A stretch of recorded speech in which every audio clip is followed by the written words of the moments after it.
Olá,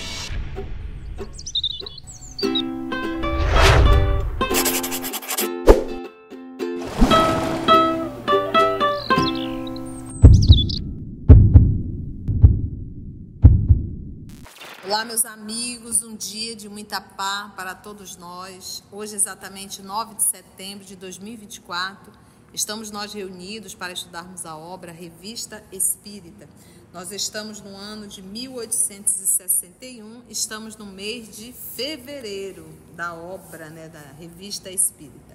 Vamos solicitar para a nossa irmã Mita fazer nossa prece de gratidão e logo depois a nossa querida Carlinha inicia a leitura e ambas os comentários. É com alegria, Senhor da vida, que nos reunimos em Teu nome para estudar esta obra, que tantas orientações nos dá, tantos ensinamentos, e a gente vê a dedicação e o trabalho do professor Allan Kardec.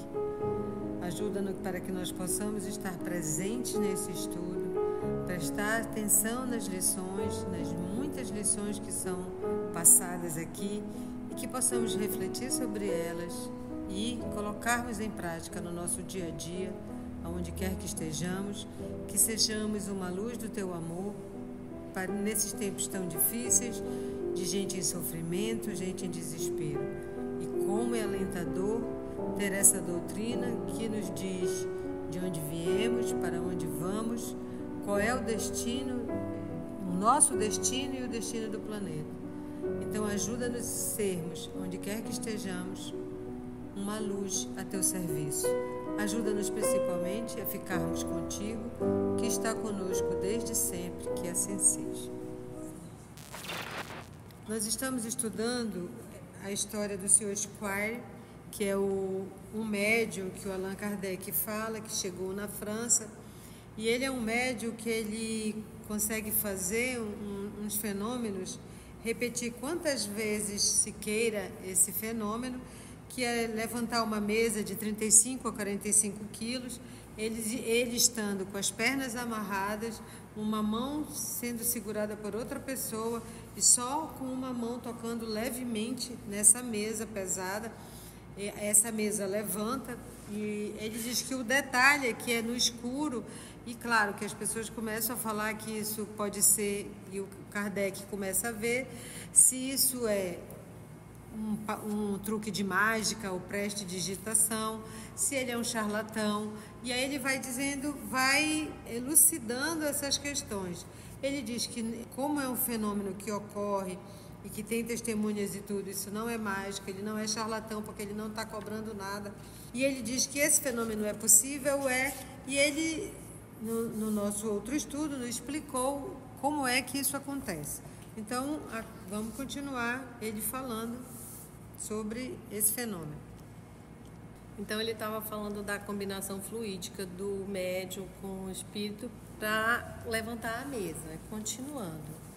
Conhecemos todos os fluidos da natureza, ou mesmo todas as propriedades daqueles que conhecemos?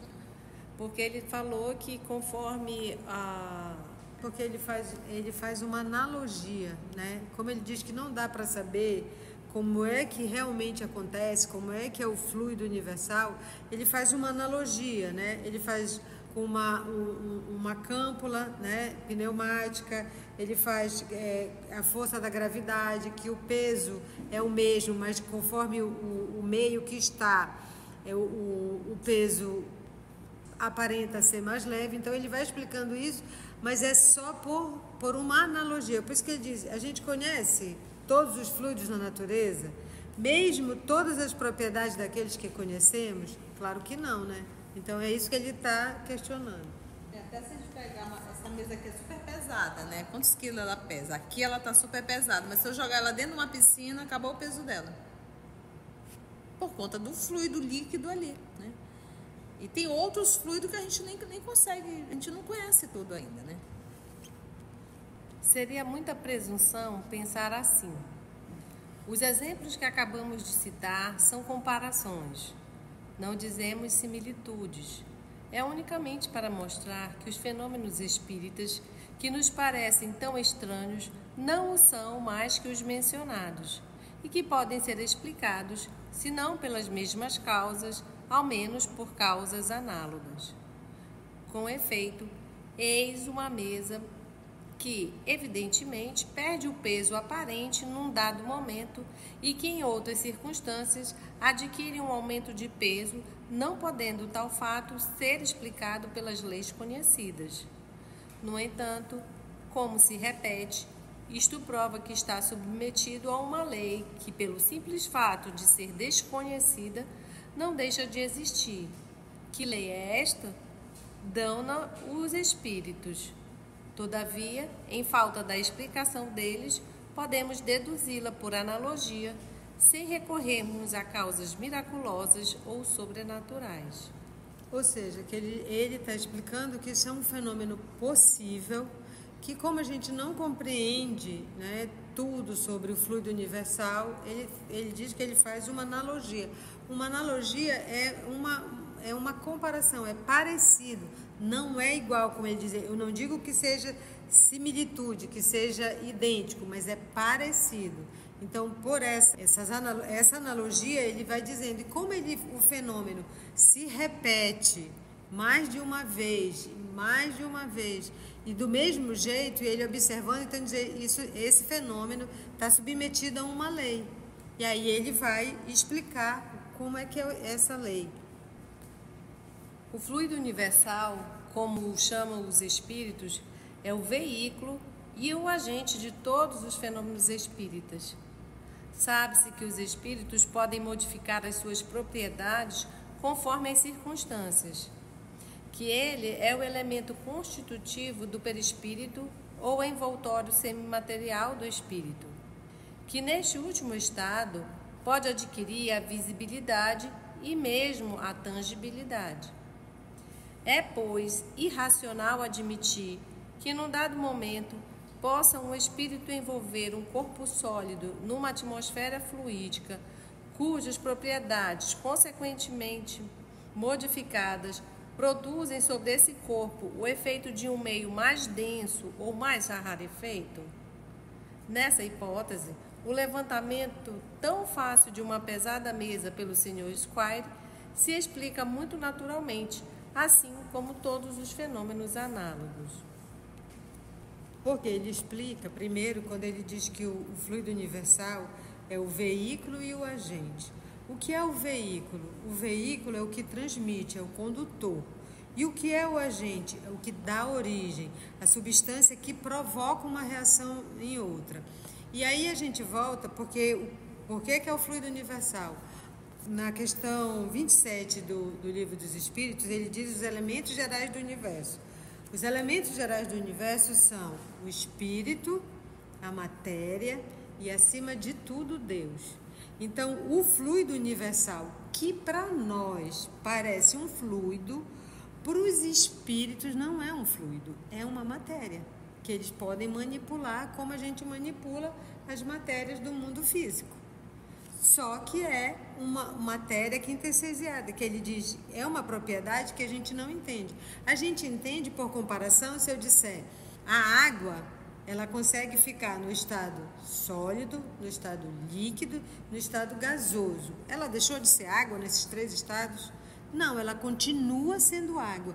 Ela apenas, por modificação, ela consegue mudar suas moléculas e parecer outra coisa. A mesma coisa é no fenômeno.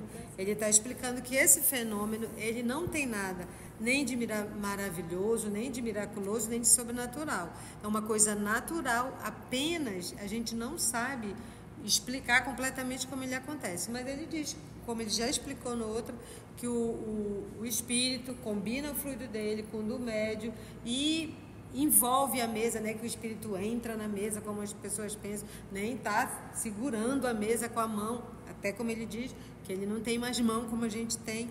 Então, ele está só explicando como isso é possível, né, devido à observação e o que os próprios espíritos disseram para ele. A necessidade de escuridão é mais embaraçosa, porque cessa o efeito ao menor contato da luz. O fluido luminoso exerceria aqui uma ação mecânica qualquer? Isto não é provável, já que fatos do mesmo gênero se produzem perfeitamente em plena luz. Não se pode atribuir esta singularidade senão à natureza toda especial dos espíritos que se manifestam por esse médium. Mas por que por esse médium de preferência aos outros? Eis aí um desses mistérios só penetráveis por aqueles que se identificaram com os fenômenos tão numerosos e muitas vezes tão bizarros do mundo dos invisíveis. Somente eles podem compreender as simpatias e antipatias existentes entre os mortos e os vivos. Então, ele diz que, a tia já explicou até inclusive no nosso outro estudo, que muitas reuniões mediúnicas é na penumbra porque a luz interfere, né? Principalmente nos fenômenos de materialização. Só que do Sr. Squire era a escuridão, né? E ele está dizendo que essa necessidade de escuridão ele atribui como uma singularidade dos espíritos que trabalham com esse médium. Ele diz, isso é coisa lá dos espíritos, isso é uma particularidade deles, e isso eu não tenho nem como explicar isso aqui, ele está dizendo. Porque ele também diz que fenômenos iguais a esse já ocorreram em plena luz do dia. Porque aqui, quando ele fala nesse fluido luminoso, exerceria aqui uma ação mecânica qualquer, quando ele faz essa pergunta, é porque para a materialização, que é o que ele chama desse fluido luminoso, aquele que ilumina, que vai aquela movimento vaporosa, é necessário uma escuridão total. Mas nesse caso aqui do movimento das mesas, diz que muita gente realiza isso até na claridade, que não havia necessidade disso, né? Mas nesse caso em particular, com essa criatura, é preciso. Então, quando a gente fala de médio, a gente não é algo cartesiano, não. O médio tem uma variedade, cada um com suas particularidades. Quando a gente fala de mediunidade, a gente também fala de psiquismo, né? Esses espíritos pertencem a que ordem? São bons ou maus? Sabemos que temos ferido o amor próprio de certas criaturas terrenas, depreciando o valor dos espíritos que produzem manifestações físicas. Criticaram-nos fortemente porque os qualificamos como saltimbancos do mundo invisível. À guisa de desculpa, diremos que a expressão não é nossa, mas dos próprios espíritos. Que nos perdoem, mas jamais poderá entrar em nossa cabeça que espíritos elevados venham divertir-se em fazer proezas ou outras coisas do gênero, do mesmo modo que não nos convencerão de que palhaços, atletas, dançarinos de corda e repentistas de rua sejam membros do Instituto. Quem quer que conheça a hierarquia dos espíritos sabe que os há de todos os graus de inteligência e de moralidade, e que neles encontramos tantas variedades de aptidões e de caracteres como entre os homens, o que não é de admirar, pois os espíritos nada mais são que as almas dos que viveram. Ora, até prova em contrário, permita-nos duvidar de que espíritos como Pascal, Bossuet e outros, mesmo menos elevados, submetam-se às nossas ordens para fazer girar as mesas e divertir um grupo de curiosos. Porque aí o que acontece? Isso está bem claro no livro dos médiuns. Efeitos físicos são espírito da terceira ordem. Mas o fato de ser da terceira ordem não quer dizer que eles são perversos, tá, gente? Então, nós somos espírito de que ordem? Terceira. Somos perversos? Não. Entende? E ele diz, mas por quê? Porque como o corpo perispiritual ainda está mais materializado, nós estamos mais aptos a fazer isso, mais propensos a fazer esse movimento com a matéria densa. O espírito superior nobre ele tem um corpo perispiritual menos denso já, não está mais tão materializado. Para que fazer esse sacrifício? Lembra dos espíritos que quando estão no mundo espiritual, para serem vistos, eles têm que condensar o seu corpo perispiritual? Quantas vezes a gente já não leu isso, né? Para serem vistos por outros espíritos inferiores. Agora imagine ter que manipular a matéria densa. Porque nós estamos falando de fluido, gente. Mesmo o nosso mundo físico é fluido. Só que um fluido mais condensado, mais denso ainda. quando a gente estuda, lembra lá da aula de física e de química, né? Qual é a menor partícula da matéria?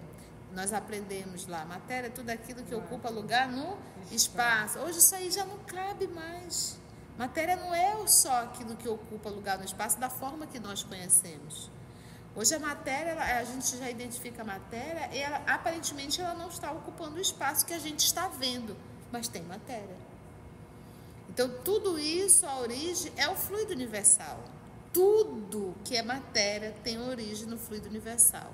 A nossa, ela está bem mais densa ainda, né? E quando os espíritos usam matéria quintessenciada, ela está se referindo à quinta essência. Quais são as 4 essências que nós conhecemos aqui na Terra? Água, fogo, ar e terra. Qual é a quinta essência? Não se sabe. Então, essa matéria que eles chamam de quinta essência, que é uma matéria que não tem absolutamente nada a ver com a nossa matéria, mas é uma matéria, é uma essência que nós não conhecemos. E ele diz que Saltimbanco é um ator cômico. E as pessoas o criticaram porque ele falou, né, que eram os saltimbancos do mundo invisível. E ele disse, olha, desculpa aí, mas não fui eu que dei essa palavra. Foram os próprios espíritos. Como a tia falou, né, um espírito mais evoluído, mais moralizado, não vai, se tem outro para fazer isso, por que fazer o que outro pode fazer? Mas que era necessário. Os efeitos físicos, os movimentos, estavam na programação divina. Eles contribuíram. Gente, todos os espíritos da terceira ordem que fizeram parte da codificação nos ajudaram. Porque mesmo um espírito perverso, ele está nos trazendo uma lição. Mesmo um espírito batedor, ele está nos trazendo uma lição. Então, o professor Denizar aproveitou tudo e todos para nos trazer lições. Ele cita Pascoal, ele está se referindo a Blaise Pascal, que nasceu em 1623 e desencarnou em 1662, era cientista, filósofo e escritor francês. E ele se refere a Jacques Benigne Bousset, que nasceu em 1627 e desencarnou em 1704, escritor e teólogo francês. Perguntamos aos que pensam de modo contrário se julgam que, após a sua morte, iriam resignar-se facilmente a esse papel decorativo. Mesmo entre os que se acham às ordens do Sr. Squire, há um servilismo incompatível com a menor superioridade intelectual, donde concluímos que devem pertencer às classes inferiores, o que não quer dizer que sejam maus. Pode-se muito bem ser honesto e bom sem saber ler nem escrever. Os espíritos maus geralmente são indóceis, coléricos e se comprazem em fazer o mal. Ora, não nos consta que os do Sr. Squire jamais lhe haja pregado uma brincadeira de mau gosto. Obedecem com uma docilidade pacífica que exclui toda suspeita de malevolência, mas nem por isso estão aptos a fazer dissertações filosóficas. Consideramos o Sr. Squire um homem de muito bom senso para se melindrar com esta apreciação.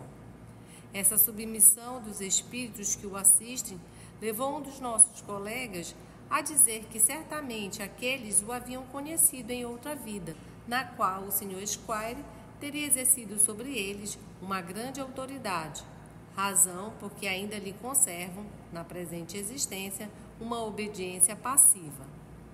Aliás, não se deve confundir os espíritos que se ocupam de efeitos físicos propriamente ditos e que são designados mais especialmente por espíritos batedores com os que se comunicam por meio de batidas. Sendo este meio uma linguagem, pode ser empregado como escrita pelos espíritos de qualquer ordem. A tia já explicou, né, que espírito de terceira ordem nem sempre é perverso, isso não quer dizer perversidade, e aqui no final eles fazem uma diferença entre espíritos batedores e os que se comunicam por meio de batidas, porque primeiro começou, como também a tia já bem explicou, as comunicações por meio de batida. Claro, por que os fenômenos começaram com as mesas girantes? Para chamar a atenção. Se fosse começar com psicografia, todo mundo quietinho lá, isso aí está inventando. Então, se fosse uma coisa assim, chamativa, sabe que o povo adora um espetáculo, né? Então, tem que ser uma coisa chamativa, uma mesa que voa, uma coisa que parece que está viva. Então, isso chama atenção. E em vários lugares em Paris, né, na Europa toda, foi um sucesso. Então, isso era para chamar atenção. E começaram as comunicações, primeiro, por meio de batidas. Depois foi evoluindo para cesta, para prancheta, até chegar na psicografia. E ele está fazendo essa diferença, que as batidas já eram um meio de linguagem. E foi extremamente importante, porque mesmo as batidas, alguns cientistas da época estavam querendo rotular isso de uma ação magnética das pessoas que estavam presentes, de um magnetismo pessoal. Então, uma mesa que sacudia, que mexia e que respondia, ela estava sendo rotulada dessa forma. Imagina se o médium pulasse e fosse direto para a psicografia. Ia dizer que era o quê? Era ele. Então, era necessário mostrar algo bem externo, bem à parte, para que pudesse realmente comprovar que existem espíritos e que eles podem se comunicar. Como dissemos, vimos muitas pessoas que assistiram às experiências do Sr. Squire, mas entre as que não eram iniciadas na ciência espírita, muitas saíram pouco convencidas, como a mostrar que a simples vista dos mais extraordinários efeitos não é suficiente para levar à convicção. Depois de terem ouvido as explicações que lhe demos, sua maneira de ver modificou-se completamente. Certamente, não apresentamos esta teoria como a última palavra, como a solução definitiva, mas, na impossibilidade de poder explicar esses fatos pelas leis conhecidas, forçoso é convir que o sistema por nós formulado não é destituído de verossimilhança. Vamos admiti-lo, se assim o quiserem, a título de simples hipótese. Quando apresentarem uma solução melhor, seremos um dos primeiros a aceitá-la. Ou seja, ele está dizendo, eu observei, eu fiz perguntas aos espíritos, e do que eu observei, das perguntas, das respostas que eu obtive, eu cheguei à formulação dessa teoria. Ele disse, a última palavra, só falta ele dizer, longe de mim, né? Eu estou fazendo uma teoria do que eu estou observando, do que estão me dizendo. Se tem alguém que tem uma outra teoria, uma outra coisa que possa dizer, nós estamos dispostos a ouvir e sabendo o que isso vai dar. Mas até que tenha o contrário, vamos ficar com essa. Assim, finalizamos o artigo do Sr. Squire, com todas as observações do Sr. Allan Kardec. Se você chegou até aqui o final, deixa seu comentário. É muito importante a gente poder ler o teu comentário. Não esqueça de curtir para que possa divulgar a página. Dá o seu like, né? E, se possível, faça a sua inscrição no nosso canal e toca o sininho. Porque quando você toca o sininho, o YouTube avisa para você quando o EOS publicar um novo estudo. Então, receba um grande abraço da família EOS Manaus. E agradecemos ao nosso Senhor Jesus, aos amigos espirituais, pela oportunidade de estudo e de trabalho. E até o nosso próximo estudo, se Deus assim permitir. Que assim seja. EOS Manaus. Estudando para servir ao Cristo. Visite nosso site em www.eosmanaus.org. No YouTube, procure o canal EOS Manaus. Participe do nosso grupo no Facebook. No Instagram somos @EOS Manaus. Escute e estude na Rádio Manaus de Estudos Espíritas. Estamos, também, em diversas plataformas de áudio. Procure EOS Manaus, no seu aplicativo preferido. EOS Manaus. Estudando para servir ao Cristo.